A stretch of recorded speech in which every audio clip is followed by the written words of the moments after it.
La universidad ya no es lo que era, nuestro sistema educativo hace aguas por todas partes, son frases que no pasarían de ser la queja perpetua de quienes ensalzan todo tiempo pasado si no fuera porque hay datos que avalan esta tesis. El informe de referencia de la universidad que elabora la Fundación CID, siglas de Conocimiento y Desarrollo, señala que España es el país de la Unión Europea con mayor porcentaje de trabajadores graduados superiores que ocupan posiciones profesionales que no son de alta cualificación, un 36% frente al 22% de la media europea. Es decir, las titulaciones universitarias generan en las empresas españolas más dudas que en el resto de Europa. Partiendo de su propia experiencia, el catedrático de Organización de Empresas de la Facultad de Ciencias Económicas y Empresariales de la Universidad de Granada, Daniel Arias, ha publicado un libro que expone las debilidades del sistema educativo. El profesor Arias recibió en 2011 el Premio a la Excelencia Docente. En este episodio tomamos prestado el título de su ensayo. Hoy, en Plaza al Día, querido alumno, te estamos engañando.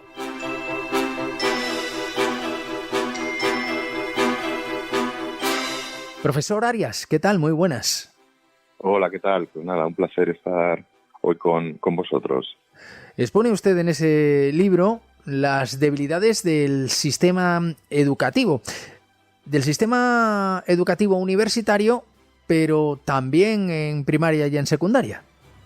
Sí, bueno, inicialmente el libro surge a partir del artículo que se hizo viral en LinkedIn a principios de este año, que se llamaba Querido alumno universitario de grado, te estamos engañando, y a partir de ahí, bueno, pues la verdad es que recibí muchísimos comentarios. Cuando digo muchísimos estoy hablando de miles, es decir, que aquello se hizo viral de una manera que yo jamás me hubiera imaginado. Sobre todo muchos testimonios de profesores de primaria, de secundaria, de universidad, de autónomos, de alumnos, de empresarios, bueno, pues un poco contándome su experiencia en función a la preparación del alumnado actual, ¿no?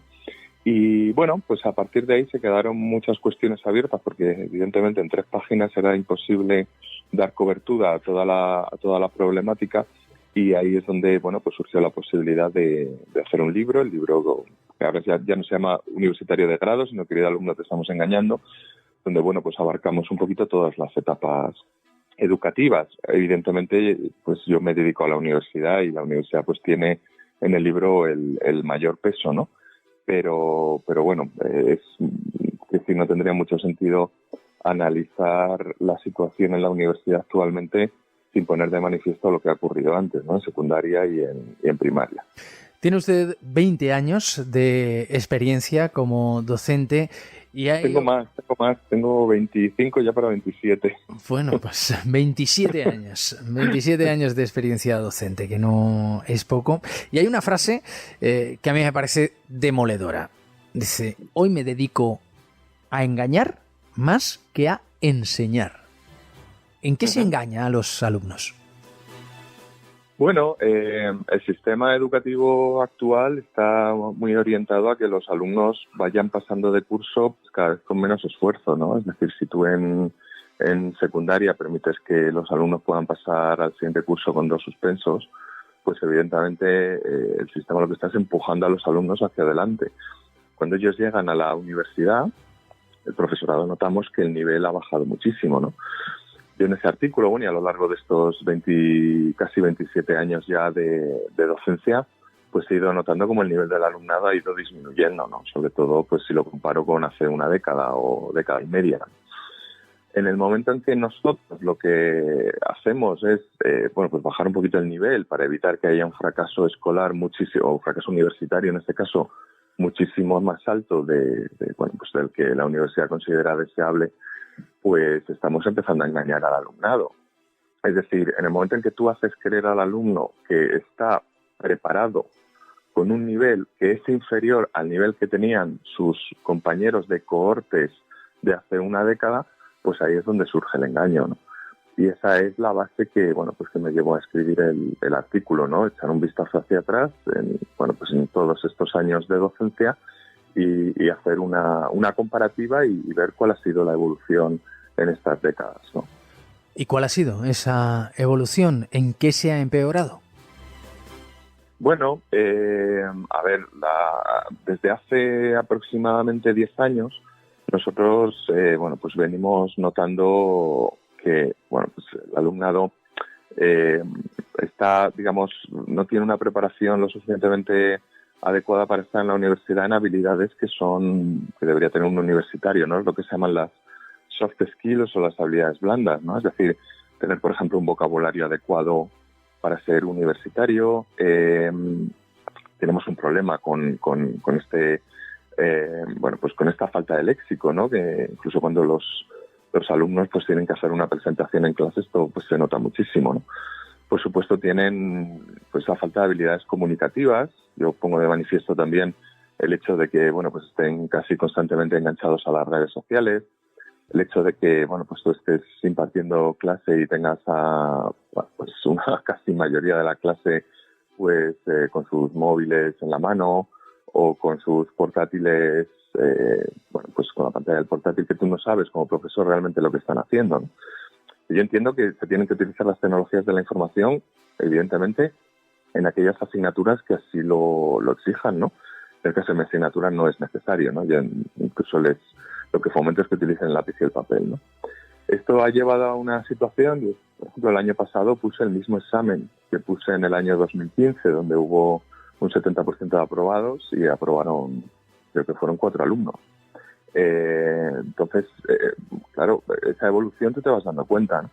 De hecho, muchos compañeros me decían, pues si es que lo que tú has puesto en el artículo es lo que nosotros hablamos en la cafetería todos los días. Y digo, pues sí, pero pues yo he hecho un poquito de análisis hacia atrás y un artículo pensaba que iban a leer 15 personas, que no pensaba que iba a ser viral. Digo, esto no le interesa a nadie.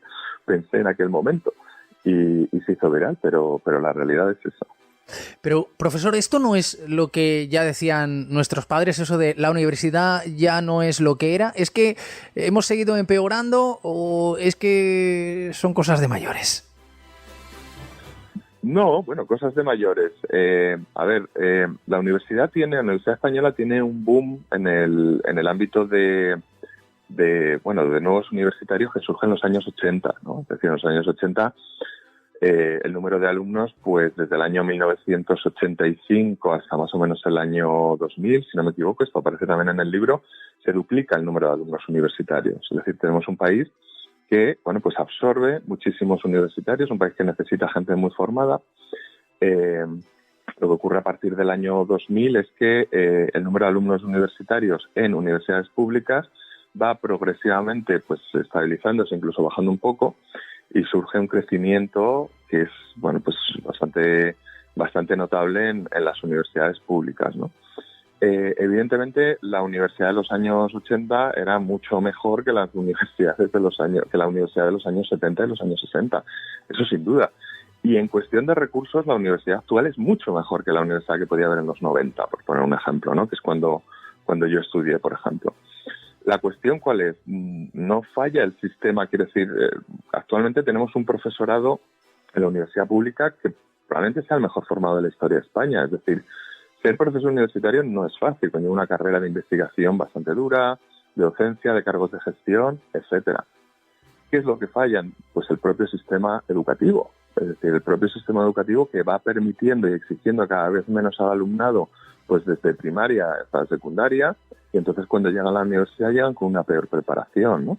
Por un ejemplo, en la selectividad actualmente aprueba el 94% de los alumnos que hacen el examen de selectividad, ¿no? Hombre, ya no se llama selectividad como se llamaba antes, ahora tiene diferentes nombres, EBAU con V, EBAU con B, la PCE, en fin. La PAU. La PAU, exactamente. En cada comunidad autónoma le hemos puesto un nombre porque además la selectividad es distinta en cada comunidad autónoma. Entonces, también eso hace un poquito difícil hacer comparativas que sean claras, ¿no? Pero si es una prueba de selección para acceder a la universidad que aprueba el 94%, pues a lo mejor puede haber una inflación de notas, ¿no? Y a lo mejor esto puede ser engañoso, ¿no? No lo digo yo. Quiero decir que hay diferentes estudios que también se ponen de manifiesto en el libro y que afirman esa inflación de notas. Cuando tú tienes una inflación de notas muy alta, lo que ocurre es que aquellos alumnos que tienen un mayor nivel, los alumnos más interesados, más preparados, con más ganas de estudiar, pues tienen una motivación negativa, ¿no? Es decir, si mi compañero que está al lado consigue lo mismo haciendo la mitad de esfuerzo, pues ¿qué sentido tiene que yo haga el esfuerzo al 100%? Pues voy a bajar un poquito el esfuerzo al 80%, ¿no? y esto luego, pues evidentemente se nota en la universidad. Claro, porque decimos, todo parte de un artículo que se refiere a la educación universitaria, pero usted en su libro no solo abarca esa etapa educativa, sino también la primaria y la secundaria. Al final, los alumnos que llegan a la universidad han pasado previamente por esas otras etapas, donde usted también defiende que se les está engañando, porque en definitiva son los principales perjudicados, los propios alumnos, ¿no? Sí, absolutamente. Es decir, de la cantidad de testimonios y de correos electrónicos, de mensajes que yo recibí por el por el artículo, podría decir que más del 50% eran de profesores de secundaria, ¿no? Yo tengo testimonios, y algunos aparecen en el libro, pues que son casi desgarradores, ¿no? Es decir, profesoras jóvenes con 30 y pocos años que están tomando pastillas para ir a clase todos los días, ¿no? Donde tienen pues una serie de alumnos que van allí a reventar en las clases, que ellos además como mucho pues les pueden echar 3 días del instituto, pero luego vuelven, pues, y sigue la cosa igual, ¿no? Es decir, este tipo de situaciones pues evidentemente no aporta demasiado a la hora de elevar el nivel educativo en el ámbito de la secundaria, ¿no? Yo creo además que el principal problema está ahí, es decir, si ya la universidad lleva gente preparada, pues nosotros automáticamente subimos el nivel. Es decir, lo que debemos hacer nosotros como profesores, seamos del nivel educativo que seamos, es sacarle el máximo partido a las capacidades que cada alumno tenga, ¿no? Es decir, el alumno no es culpable de esta situación, el alumno es una víctima. No es que tengamos alumnos ahora que sean menos capaces, no son menos capaces, son tan capaces como nosotros o más. La cuestión es que se enfrentan a un sistema educativo, bueno, pues que les empuja hacia adelante, que les engaña en ese sentido, haciéndoles creer que saben más de lo que saben. Ese es el verdadero engaño. Y cuando termina la universidad, entonces, ¿qué sucede? ¿Es el momento de aprender? Pues otro grupo de mensajes y testimonios muy importante que tuve fue el tema de, bueno, pues los empleadores, ¿no? Gente que tiene empresas y que, bueno, pues comentan que la situación que viven con universitarios pues les sorprende en la medida en que bueno, pues están contratando a gente o inicialmente pues en prácticas o bueno, pues haciendo lo que serían las prácticas del máster y se sorprende un poco de la poca capacidad de toma de decisiones que tienen esos alumnos, de las grandes inseguridades que tienen, de la falta de no falta de comunicación, sino de capacidad de comunicación, ¿no? Es decir, el sector productivo ya se está dando cuenta que les están llegando cohortes de alumnos que están por debajo de lo que se esperaría de, bueno, pues un graduado que ha pasado 4 años en la universidad, ¿no? O que ha pasado 4 años y un máster, ¿no? A mí me sorprendió muchísimo porque además cuando yo escribí el artículo pensé que era una cuestión mía, de mi facultad y de mi asignatura y de que pues a lo mejor este año he tenido mala suerte con los grupos que me han tocado, ¿no? Y por eso escribí el artículo como una cuestión muy personal. Pero claro, cuando te das cuenta que el problema va mucho más allá, ¿no? Que llega ya al sector productivo, que incluso pues algún director de recursos humanos me comentaba que él había hecho entrevistas a candidatos que iban allí con su padre, ¿no? Al Departamento de Recursos Humanos. Me estoy hablando de personas ya con más de 20 y tantos años. Pues te das cuenta que ese problema existe ahí, ¿no? Y que todo al final, pues el chaval está engañado en el fondo, ¿no? Porque no le hemos preparado para enfrentarse a un mundo pues complicado como es el actual, donde hay unos cambios tecnológicos increíbles que avanzan a una velocidad brutal, donde cada vez se exige una mayor especialización. Bueno, pues ahí tenemos un problema, ¿no?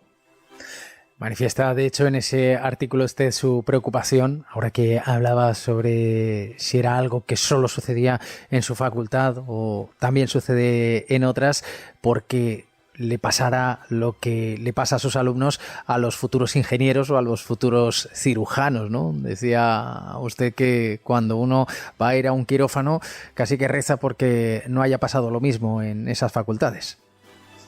Claro, exactamente. Es decir, el tema es serio porque estamos formando a los futuros arquitectos, bueno, futuros y no tan futuros, y ya presentes, porque ya están terminando sus estudios, ¿no?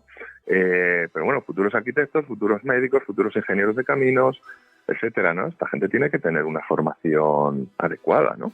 Creo que lo menciona en el artículo, ¿no? Si te tienen que operar del corazón y te toca un cirujano que has estado pasando la asignatura de cirugía viendo vídeos en TikTok, pues a lo mejor te puedes poner un poquito nervioso, ¿no? Entonces, esa es la situación, que por supuesto pues está agravada, como he comentado, por el tema de las redes sociales, es decir, este enganche constante que estas generaciones de alumnos tienen a las redes, ¿no? Que muchas veces pues salen de clase, están allí en un corrillo en el descanso y cada uno está mirando su propio teléfono, ni siquiera hablan entre ellos, ¿no? Entonces, creo que estamos ante un problema en ese sentido de que no hemos sabido educar, porque esto se debería haber hecho en primaria, o sea, en secundaria, incluso también en primaria, ¿no? En el uso de los dispositivos móviles. Es decir, le damos el móvil al niño y le decimos, bueno, va, ya apáñate y ya ve aprendiendo, ¿no? Como eres nativo digital, ¿no? Esta falacia que es enorme, ¿no? El nativo digital. Bueno, a ver, porque le des a un niño un móvil y desde pequeño está delante de una pantalla es un nativo digital, pues yo paso todos los días por encima de varios puentes y no soy ingeniero de camino, por saber caminar sobre un puente. Entonces, habrá que formarles en que conozcan que detrás de esas aplicaciones hay empresas que gastan millones de euros en diseñar algoritmos para atraer su atención y tenerles constantemente enganchados a la pantalla. Y eso lo tienen que saber, porque, bueno, pues al final todos estos algoritmos que lo que tratan es de ser adictivos, porque las empresas ganan dinero cuanto más tiempo estés enganchado a sus vídeos o a sus anuncios de productos, ¿no? Pues no, sin embargo, pues bueno, incluso los metemos en el colegio. Venga, vamos a utilizar el Chromebook para dar clases en el cole. Y le das a un niño de 11 o 12 años un portátil, en ocasiones abierto completamente para que pueda navegar por Internet. Pues, en fin, yo creo que ahí quizá radique una parte importante del problema, ¿no? Seguramente alguien de 20 años que nos esté escuchando ahora y esté en la universidad estará pensando en la paradoja. Quiero ponerla aquí de manifiesto. Una red social como LinkedIn también, que es la que ha hecho la gran difusión de su artículo inicial sobre el que está basado el libro, ¿no? Claro, a ver, lo que pasa es que las tecnologías por sí solas no son ni buenas ni malas. Evidentemente es el uso que tú hagas de ellas. Hombre, estar enganchado a LinkedIn es bastante complicado, me refiero. LinkedIn es una red de profesionales donde pues tú, si estás interesado en un tema determinado, pues en mi caso cuestiones de investigación en dirección de empresas o en dirección de la tecnología, pues bueno, echas un vistazo y puedes encontrar algunos artículos interesantes, ¿no? Evidentemente LinkedIn no tiene algoritmos destinados a enganchar a la gente, tenerlos delante. Es decir, es una red entre profesionales. Sin embargo, si tú te vas, y además LinkedIn no es una de las redes más populares precisamente, ¿no? Es incomparable a lo que puede ser TikTok, o puede ser Instagram, o puede ser Twitter, ¿no? Donde, bueno, pues ahí con el dedito vas para arriba, uno detrás de otro, y te puedes tirar 2 horas viendo vídeos de 30 segundos, que normalmente no te aportan mucho, porque, bueno, pues a lo mejor un pequeño porcentaje que te puedan contar algo interesante, pero que, bueno, pues que han mantenido tu atención y te han ido metiendo anuncios por medio para que compres productos, ¿no? A ver, ese es su negocio. LinkedIn, su negocio es uno, que es tema profesional, el resto es tema de atención, ¿no? Y yo a mis alumnos les animo a que, por supuesto, se abran un perfil de LinkedIn y empiecen a compartir ideas en LinkedIn. Por supuesto que sí. En las otras, pues que hagan lo que quieran, porque como son mayores de edad, pues que hagan lo que les parezca en el resto de redes, ¿no? Pero yo creo que esa diferencia es importante. En ese artículo y en su libro no solo se limita usted a poner de manifiesto cuáles son los problemas de la educación española, sino que también aporta soluciones. Y esta quizás es la parte más positiva. ¿Hay maneras de solucionarlo? También se pregunta usted si seremos lo suficientemente valientes como para ponerlas en marcha. Pero ¿cuáles son esas soluciones? Bueno, a ver, el libro pone de manifiesto... El libro está estructurado en 3 partes, ¿no? Que son las 3 partes en que yo estructuro mi asignatura, que es Dirección Estratégica de la Empresa. Primero se hace un análisis de la situación, de qué es lo que está ocurriendo. Se hace un análisis con cifras y con estudios ya desarrollados. Quiero decir que no es un análisis pues como ensayístico, ¿no? Sino que, bueno, vamos a ver las cifras, vamos a ver qué cifras tenemos de fracaso universitario, vamos a ver cuánto nos cuesta a los contribuyentes, vamos a ver cuál es la evolución del sistema educativo, vamos a ver cuál ha sido la evolución de las notas. Entonces tenemos una parte, analizamos el problema. Después hacemos una serie de formulación de posibles estrategias de mejora, ¿no? Y la última parte pues sería cómo se implantarían o se llevarían a cabo esas estrategias de mejora. La última parte es muy esquemática porque, bueno, en la parte de implantación pues harían falta muchísimas más páginas, ¿no? Para poder llevar a cabo pues un análisis profundo de implantación. Pero bueno, se bosquejan pues las principales indicaciones, ¿no? Con respecto a las soluciones, bueno, pues uno de las cuestiones fundamentales que se analiza en el libro detenidamente es cuál es el papel del profesor, ¿no? Sobre todo en enseñanzas no universitarias. Es decir, a lo mejor tenemos que dotar al profesor de mayor autonomía, de mayor capacidad para tomar decisiones y proteger un poco, entre comillas, al profesor de esas situaciones en que un alumno le revienta la clase constantemente durante todos los días, ¿no? Por otro lado, ¿por qué un alumno que pues no quiere estar en enseñanza secundaria obligatoria, por la razón que sea, porque no le apetece estudiar, por qué le obligamos a estar ahí hasta los 16 años habiendo una opción que se llama formación profesional? Es decir, si tú puedes empezar a trabajar a los 16 años, que es la edad legal para trabajar en España, porque tienes que empezar a los 16 años para formarte, para empezar a trabajar. Podrías empezar a formarte a los 14 o incluso antes, de tal manera que cuando llegas a los 16 años ya tienes una formación que te permita incorporarte al mercado laboral, ¿no? Por otro lado, en fin, estoy bosquejando alguna porque el libro señala bastantes, ¿no? Pero luego tenemos el tema de la enorme burocracia, ¿no? Es decir, el profesorado, tanto en enseñanzas no universitarias como universitarias, pasamos pues, más de la mitad de nuestro tiempo pues rellenando papeles, ¿no? O utilizando, bueno, ya no se rellenan papeles, sino que se utilizan las aplicaciones informáticas pues de carácter burocrático, ¿no? Esta burocratización tan grande a la que dedicamos tantísimo tiempo, pues, a veces haciendo estadillos de cosas que no se va a leer nadie, bueno, pues nos quita también tiempo a la hora de dedicarnos pues, a la docencia, a la investigación, etcétera, ¿no? El libro se analiza se llama la burocratización y los papas, que no quiere decir exactamente, no se refiere a los padres y las madres en ese aspecto, ¿no? Y por último, señalar 3 de las muchas que hay, pues otra cuestión que tenemos es que estamos en una sociedad que avanza muy rápidamente, es decir, a veces determinados conocimientos se quedan obsoletos porque hay un factor tecnológico que avanza. Sin embargo, a la hora de renovar planes de estudios, de pues poder incluso renovar guías docentes, por ejemplo, creo que mi asignatura, que está en segundo, debería estar en tercero.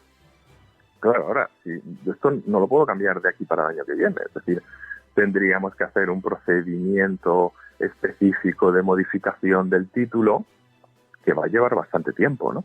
Entonces, igual necesitamos pues flexibilizar un poquito todos estos aspectos. Bueno, voy a señalar uno más, que es que no lo puedo evitar, que es, y los alumnos con capacidades por encima de la media o altamente capacitados, que en este país son los grandes olvidados. ¿Qué pasa con un chaval que tiene 14 o 15 años, que es buenísimo, que es un chaval que tiene unas capacidades por encima de la media? ¿Alguien le presta atención? El 80%, esto lo dicen las estadísticas, ¿no? De los que se llamaban superdotados, pasan completamente desapercibidos, es decir, en el sistema educativo prácticamente les ignora, ¿no? Yo incluso a nivel personal dedico mucho más tiempo a alumnos, voy a llamar mediocres, que a los alumnos que realmente son buenos en la universidad. Es decir, dedico tiempo a un alumno que me dice que le ha tocado para exponer un grupo que se lleva mal con 2 de sus compañeros y a ver si le puedo cambiar de grupo. El otro que me dice que es de otro lugar de España y tiene un viaje con sus padres y no puede venir al examen y a ver si se lo puedo cambiar. Ese tipo de cuestiones. Le dedico muchísimo tiempo, además tengo la obligación de hacerlo. Pero a mí a quien me gustaría dedicarle tiempo es al alumno brillante.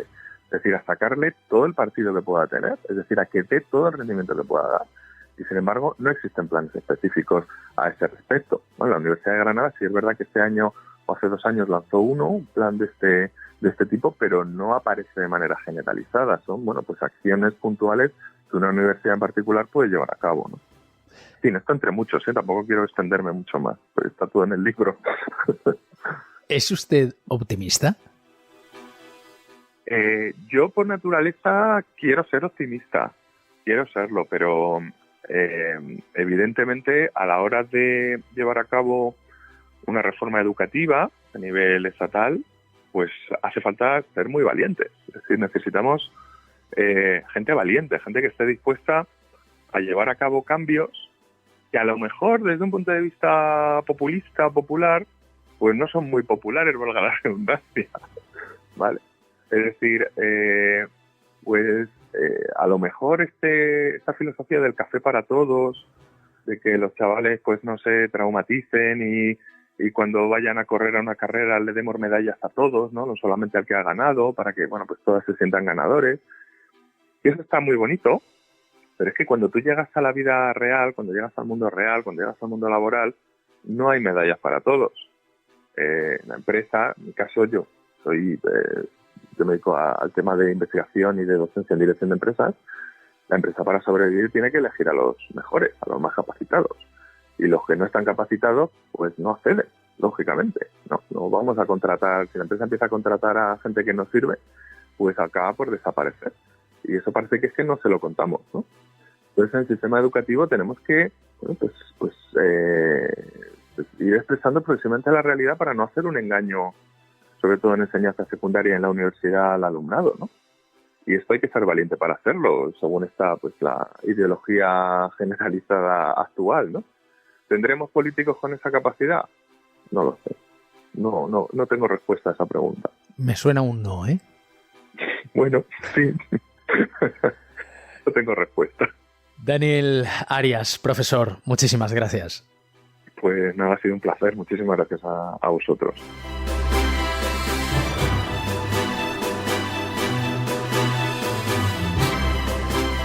Pues ojalá las percepciones puedan cambiar y exista esa valentía de la que hablaba el profesor Arias para mejorar la situación. Ya saben que Plaza al Día es el daily de las cabeceras de Plaza, está disponible en todas ellas de lunes a viernes y también en las principales plataformas de podcast, donde además pueden suscribirse y enviarnos sus comentarios. Tienen todas las suscripciones disponibles en plazaaldia.es.